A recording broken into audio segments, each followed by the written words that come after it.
Friends, स्वागत है आपका अपने YouTube channel study with Ramesh में। जैसा कि आप लोगों ने पोस्टर पे देखा होगा कि बौद्ध धर्म का पार्ट 2 लेकर के आए हैं। गौतम बुद्ध का पार्ट 2 है, ठीक। तो आप लोगों से रिक्वेस्ट है कि जो अगर पार्ट 1 अगर नहीं देखे हैं तो पहले पार्ट 1 देख लीजिए, उसके बाद पार्ट 2 देखिएगा तो आप लोग को क्लियर हो जाएगा, ठीक है। इसलिए कोई डिस्कशन नहीं रहेगा, उसमें कोई कन्फ्यूजन नहीं होगा आप लोग को। छोटा सा शॉर्टकट आपको डिस्कस कर देते हैं। जो पार्ट 1 देख लेते हैं उनको भी रिवाइज हो जाएगा। जैसा उसमें हम बताए थे कि महात्मा बुद्ध के बारे में, महात्मा बुद्ध के बारे में बताए थे। उनके पिता का नाम, पिता से उनका पहले जन्म देख लीजिए। उनका जन्म हुआ था लुम्बिनी, हुआ था नेपाल में हुआ था, ठीक है। और कब हुआ था? 563 ईसा पूर्व में हुआ था, ठीक है। इसमें कोई डाउट नहीं होना चाहिए। उनके पिताश्री का नाम था,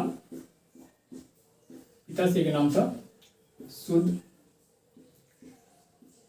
शुद्धोधन, शुद्धोधन था।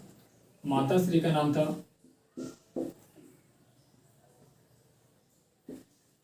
महामाया। हम लोगों को पता हो कि महामाया का इसके बुद्ध के जन्म के मात्र 7 दिनों के बाद इसकी मृत्यु हो गई थी, ठीक है। और इसके बाद ये 7 दिनों की मृत्यु हो गई थी। इसके बाद इसका पालन पोषण किया था इसके मौसी की थी। तो मौसी का नाम था इसका पूरा नाम था प्रजापति गौतमी, ठीक है। प्रजापति गौतमी इसका पालन पोषण किया था। इसके बाद इसका शादी हुआ था। 16 वर्ष की एज में शादी हुआ था। जो पत्नी का नाम था इसका, पत्नी का नाम था यशोधरा, जिसका एक बेटा हुआ था गौतम बुद्ध का, जिसका नाम राहुल था। उसके बाद ये 29 वर्ष की उम्र में, 29 साल के आयु में ये अपना घर त्याग किया था, महाद्वीप परिक्रमा किया था। उसके बाद ये अपने ज्ञान की प्राप्ति के लिए घर गृह त्याग कर दिया था। उसके बाद ये कहाँ का भटका, 6-7 साल कठोर तपस्या करने के बाद ज्ञान की प्राप्ति हुआ था। ज्ञान का प्राप्ति हुआ था बोधगया में हुआ था। बोधगया में हुआ था, पीपर के वृक्ष के नीचे हुआ था, जो बाद में बौद्ध वृक्ष कहलाया था, ठीक है। बौद्ध वृक्ष रहा था। और सुजाता नाम की स्त्री ने इसका उपवास तोड़ा था, ठीक है। इतना बात आप लोगों को उम्मीद करते हैं कि रिवीजन हो गया होगा और याद होगा, जो अगर पिछला वीडियो अगर सही से देखे होंगे तो। इतना बात हम पीछे के वीडियो में बता दिए थे, ठीक है। आइए इसको मिटा देते हैं। ऐसे पूरा बात को डिस्कस नहीं किया क्योंकि छोटा मोटा जो मेन पॉइंट था उसको हम ले लिए हैं, ठीक है। क्योंकि ये पूरा बात आपको हम पिछले वाला वीडियो में क्लियर कर चुके हैं। और पिछले वाला वीडियो अगर आप लोग अगर नहीं देखे, कोई आदमी मिस कर गए हैं, तो उसको पहले देख लीजिए, देखिए आप लोग को अच्छे से समझ में आएगा। क्योंकि हम डिस्कस के साथ साथ क्वेश्चन के व्यू से भी आप लोगों के बीच ला रहे हैं, ठीक। कि क्वेश्चन भी नहीं छूटना चाहिए, सारे क्वेश्चन कवर हो जाना चाहिए। बोध गया में इनका ज्ञान प्राप्ति के बाद ये आ गए थे, सारनाथ आ गए थे, ठीक है। सारनाथ में इन्होंने आया और ये इन्होंने सबसे पहले सारनाथ में अपना पहला उपदेश दिया था। जो उनका वहीं पे इनका 5 शिष्य बना था, ठीक है।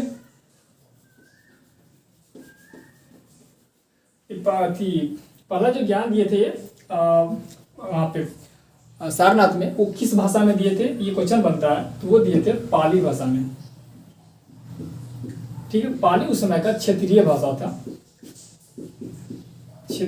था, लोकल भाषा था, ठीक है। संस्कृत में नहीं दे करके ये पाली भाषा में दिए थे, ठीक है। वो इनका धर्मचक्र परिवर्तन कहलाया था, धर्म चक्र परिवर्तन कहलाया था, ठीक है। किस भाषा में दिए थे? पाली भाषा में दिए थे। और वहीं पर उन्होंने 5 उनका शिष्य बना था और 5 शिष्यों को ज्ञान दिया था। और 5 शिष्यों को वहीं ज्ञान मिलने के बाद, प्राप्ति के ज्ञान देने के बाद, उनको ज्ञान के विस्तार के लिए, ज्ञान के प्रसार के लिए, ठीक, बौद्ध धर्म के प्रचार के लिए उसको अलग अलग क्षेत्रों में भेज दिया गया था। ठीक है। उसके बाद इनका जो सबसे प्रिय शिष्य हुआ था,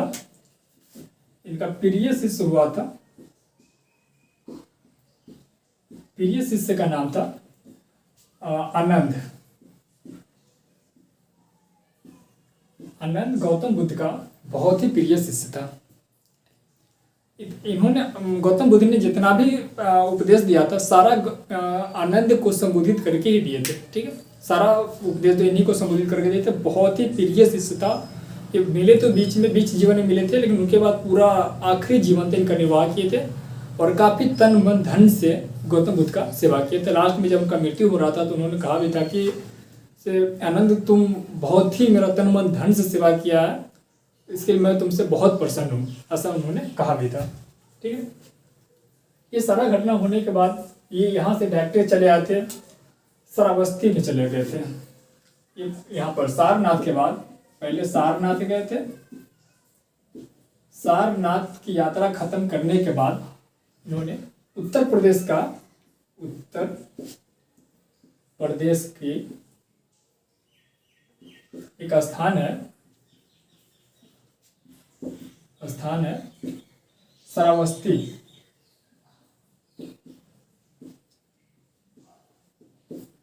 श्रावस्ती नामक स्थान पर गए थे और वहाँ श्रावस्ती नामक स्थान पे ही उन्होंने बहुत ज़्यादा समय दिए थे। सबसे ज़्यादा समय अगर गौतम बुद्ध रहे थे, अगर जब मतलब समय दिए थे तो ये श्रावस्ती में दिए थे। वहीं पर इन्होंने बहुत सारे ज्ञान दिए थे, बहुत सारे समय व्यतीत किया, बहुत सारे लोगों को बौद्ध धर्म के बारे में प्रचार किया था और बहुत ही विस्तार किया था। वहीं पे इनके यहाँ पे विस्तार करने के बाद बहुत सारे ऋषि मुनि, राजा महाराजा सभी इनसे जुड़ने लगे थे, सभी इनके शिष्य बनने लगे थे। उनके जब शिष्य इनका विस्तार हो गया तब उस समय के धर्म संघ,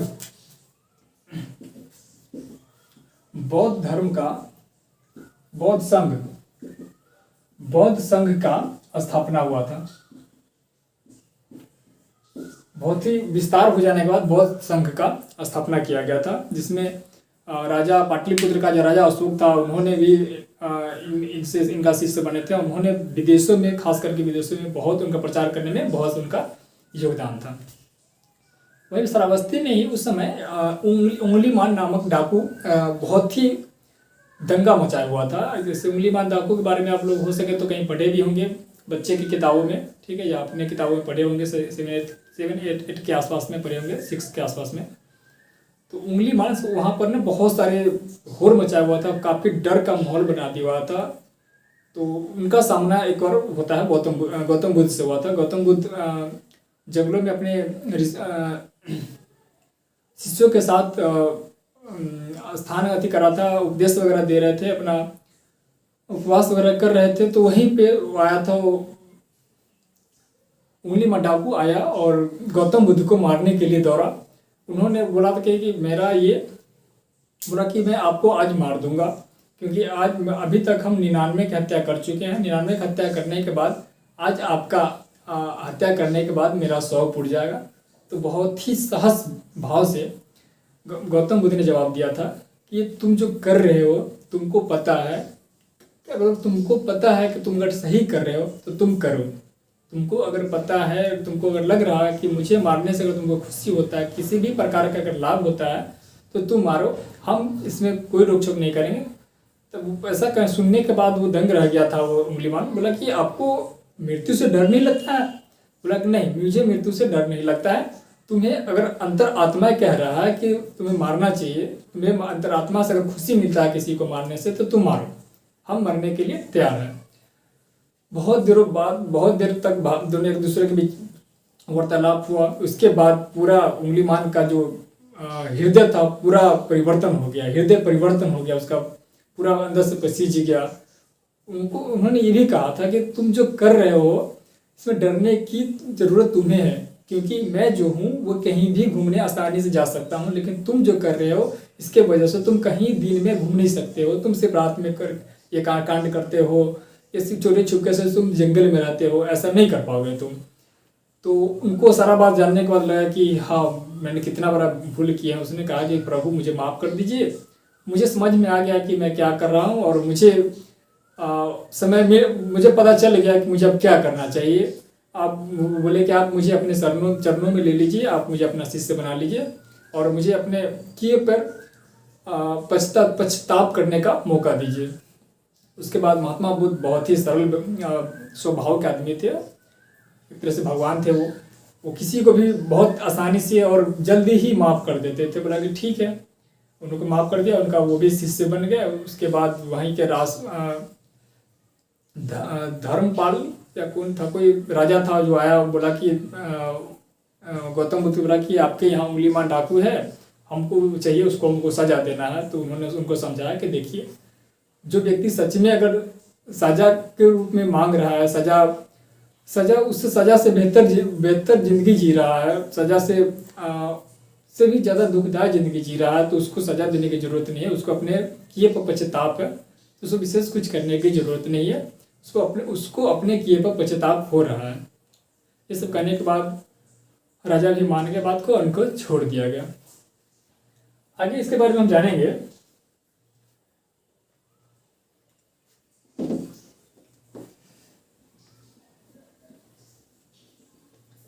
आगे इसके बारे में जानते हैं कि इसके जो प्रमुख जो सभाएं हुए थे वो कहाँ कहाँ हुए थे और कौन कौन से हुए थे। ठीक है, इसके बारे में हम जानते हैं। इसका प्रमुख जो सभा हुआ था वो 4 इसका प्रमुख सभा था। ठीक है, 4 सभा इनका प्रमुख सभा था। प्रथम देखिए सभा, ये सभाएं होगा, सभाएं, स्थान, शासक,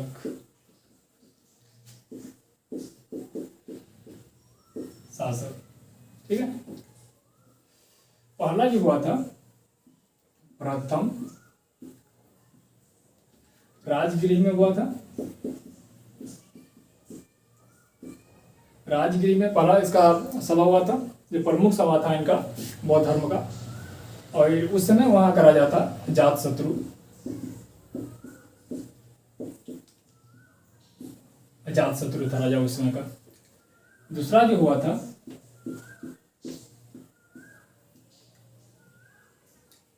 दूसरा वैशाली में हुआ था। उस समय काला शोक शासक था वहां का। ठीक है, वैशाली का। और तीसरा वो जो हुआ था प्रमुख जो था तीसरा, वो हुआ था पाटलिपुत्र में। पाटलिपुत्र के शासक के नाम हम कुछ देर पहले चर्चा किए थे। पाटलिपुत्र का जो शासक था ये था अशोक। ठीक, और लास्ट जो चौथा था जो प्रमुख था ये था कुंडलवन।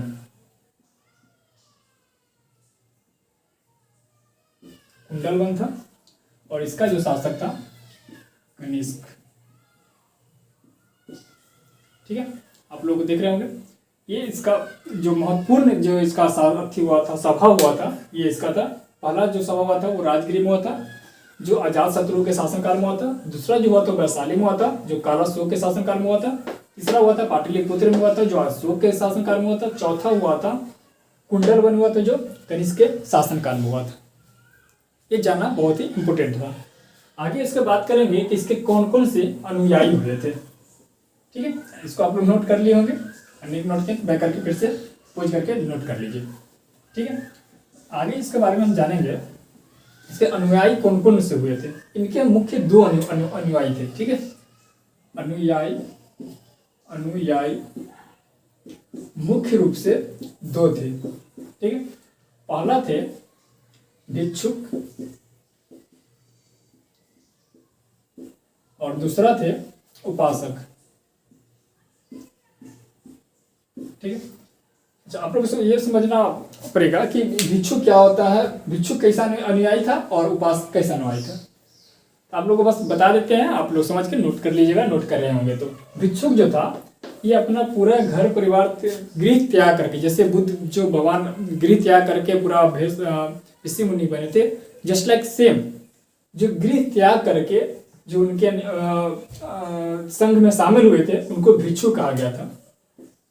ठीक है, ये उपासक है। अब पता आप आप सोचेंगे उपासक किसको कहते हैं? उपासक उसको कहते हैं जो गृहिणी होते हुए भी, ठीक है, गृह प्रवेश करते हुए गृह के साथ साथ उपासक मतलब भिक्षुक का भी काम करते थे, ठीक है। कहने के मतलब घर परिवार चलाते हुए जब टाइम बचता था, इसको टाइम बचता तो उस समय टाइम बचा करके जो भगवान बुद्ध के सभा में शामिल होना, उनको उपदेशों का पालन करना, उनके कर्मों उनके कार्य पर चलना, उनके, तो उसको कहते थे उपासक, ठीक है। एक तरह से इसको हम फुल टाइम कह सकते हैं और इसको हम पार्ट टाइम कह सकते हैं, ठीक है, क्योंकि ये पूरा समय के लिए था या कुछ समय के लिए था। इस टाइप से इनका ये दो अनुयायी, मुख्य अनुयायी थे, ठीक है। आगे इसका बात करेंगे। इसके बौद्ध धर्म में प्रथम महिला जो था, प्रथम महिला अनुयायी कौन थी? सबसे पहले किसको एंट्री मिली थी? तो वो थी गौतम बुद्ध के वी माता। वी माता का मतलब होता है जो इसकी मौसी जो थी, जो बाद में कहा गया था इनके पापा शादी भी कर लिए थे, इसको वी माता कह सकते हैं। इसको वी माता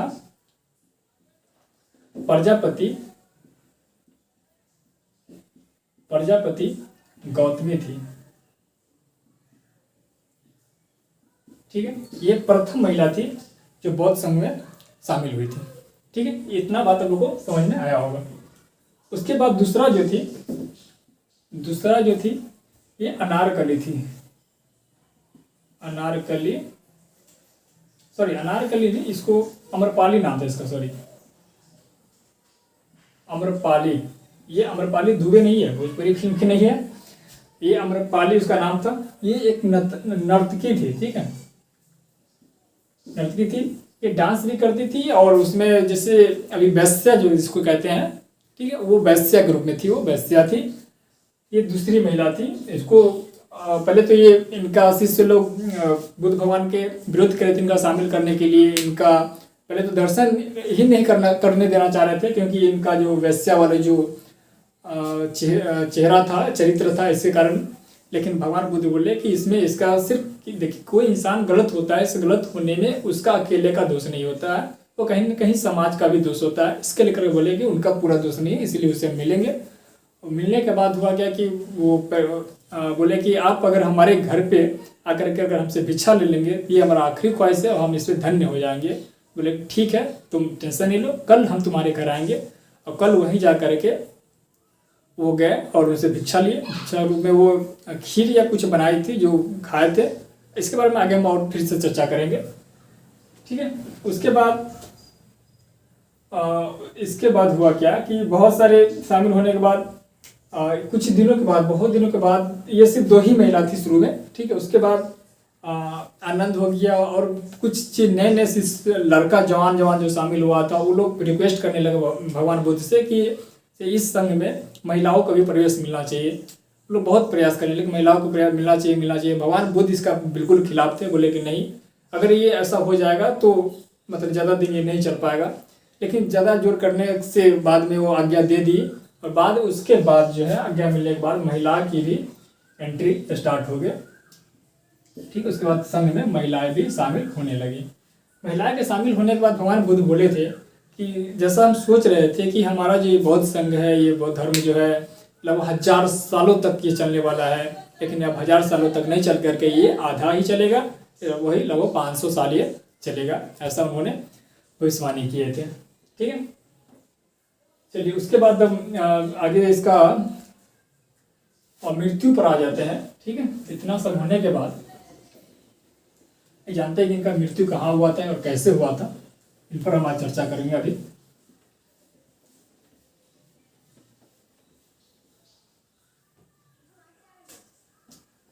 उसके बाद जब लास्ट में ये थे, कहाँ थे, श्रावस्ती में थे। श्रावस्ती में ये जब ये थे, श्रावस्ती में थे तो लगभग इनके 100 दिन बच गए थे इनकी मृत्यु के। तो इन्होंने भगवान बुद्ध ने आनंद जिनका प्रिय शिष्य था उनको बुलाया, बोला कि देखो आनंद, उनका एक्चुअली जो ये आपको बता देते हैं कि ये लास्ट में जो, हालांकि सभी किताबों में सभी इतिहासकारों का अलग अलग मानना है कि कोई बोले थे कि किसी लोहार के यहाँ खाए थे, कोई बोले थे किसी के यहाँ खा लिए थे, और कुछ में दिखाया गया कि जो लास्ट में जो शामिल हुई थी अम्रपाली, इन्होंने जो खीर खिलाई थी, खीर या कुछ थी जो बना कर खिलाई थी, वही खाना खाने के बाद भगवान बुद्ध का तबीयत अचानक से खराब होने लगा और उसके बाद वो कभी स्वस्थ हुए नहीं, अचानक तबीयत खराब होते ही रह गया। उसी समय जब तबीयत खराब होना और उनका एज भी हो गया था, लगभग 80 साल के आसपास उनका एज फूटने वाला था, तब जाके एक दिन आनंद को बोला कि देखो मेरे पास 100 दिन टाइम है, मुझे अब कुशीनगर चलना चाहिए, मैं वहीं पर अपना परिनिर्माण करूँगा, वहीं पर अपना मृत्यु प्राप्त करूँगा। 100 दिन पहले ही भविष्यवाणी कर दिए थे, ठीक वही हुआ। उसके बाद चूँकि वो वहाँ से बहुत दूर थे कुशीनगर, तो उस दिन से उनका यात्रा शुरू हो गया। जाते जाते उनका और तबीयत खराब होते चले, क्योंकि उनका तबीयत में सुधार हुआ ही नहीं। तो कुशीनगर पहुँचे और कुशीनगर पहुँचने के बाद 483 ईसा पूर्व में 80 साल की आयु में इनका मृत्यु हो गया था। और ये कहाँ पर हुआ था? कुशीनगर में हुआ था। कुशीनगर में हुआ था, ये बात आप लोग नोट कीजिएगा, कुशीनगर में हुआ था। और इनके मृत्यु का महापरिनिर्माण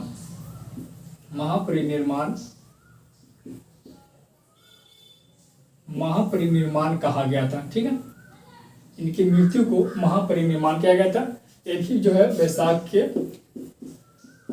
वैशाख के पूर्णिमा के दिन इनका मृत्यु हुआ था। ठीक है, और ये अम्रपाली के खाना खाने के बाद उनको भगवान बुद्ध को एहसास हो गया था कि मुझे तबीयत उन्हीं की वजह से हुआ। तो उन्होंने लास्ट में जब मरने से पहले उन्होंने आनंद को बताया भी था कि देखो आनंद, ये बात सिर्फ तुम जानते हो, हम जानते हैं, ये बात उनको नहीं पता चलना है, क्योंकि उनको अगर पता चलेगा कि उनके खाना खाने से अगर मृत्यु हो गया तो वो बहुत बुरा लगेगा उनको। इसलिए उनको नहीं पता चलना चाहिए कि उनके खाना खाने से मेरी ये तबीयत खराब हुई है। उनको अगर कभी चर्चा हो तो बोलना है कि उनका खाना अतुल्य था, मतलब उसके कोई तुल्य नहीं हो सकता, ऐसा खाना था उनका, मतलब बहुत ही अच्छा खाना था। ठीक है, इस टाइप से बेसिकली जो बात था। इसके मृत्यु के बाद इनके टोटल 8 भाग किया गया था, इनके बॉडी को 8 भाग किया गया था। 8 भाग करने के बाद भाई 8 भाग भारत के अलग अलग देशों नीचे भारत के अलग अलग स्थानों पर इसका स्तूप बनाया गया था। इसमें सबसे बड़ा स्तूप की बात करें तो सांची का स्तूप है। सांची का स्तूप है जो इनका सबसे बड़ा फेमस स्तूप है। ठीक है, कुछ और अगर बात करें इनको मिटा देते हैं।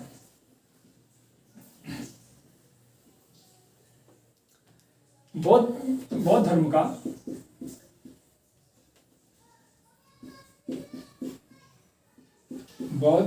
धर्म का जो प्रमुख ग्रंथ था त्रिपिटक जो था, ये पाली भाषा में था।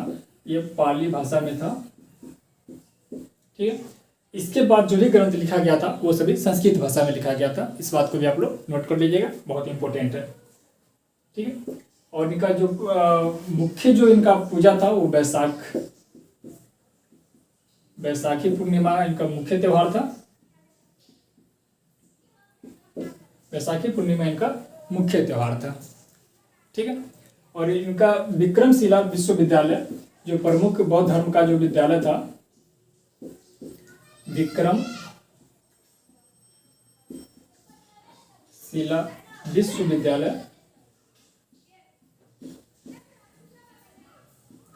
विद्यालय की स्थापना धर्मपाल ने किया था। इस बात को भी आपको ध्यान रखना पड़ेगा। ठीक है, तो आज का बेसिकली बात हम यही पे समाप्त करते हैं। कुछ पॉइंट छूट गया तो जब आगे हम पूरा इसका फुल ऑब्जेक्टिव वीडियो लाएंगे, जो से पूरा इसका जो इतना क्वेश्चन बन रहा होगा सभी ऑब्जेक्टिव क्वेश्चन होगा, तो उसमें हम कोशिश करेंगे कि सारा का सारा हम कवर कर दें। ठीक है, हो सकता है कुछ छूट गया क्योंकि किताब देख के तो पढ़ाना नहीं है, जो मुझे याद था ठीक है वो मैंने आप लोगों के बीच रख दिया हूँ। उम्मीद करते हैं आप लोगों को वीडियो हेल्पफुल लगा होगा, और हमसे अगर कोई भूल हो गई हो तो मुझे माफ़ कर दीजिएगा, और वीडियो अगर अच्छा लगा हो तो लाइक कर दीजिएगा। मिलते हैं फिर अगले किसी वीडियो में, तब तक के लिए जय हिंद जय भारत।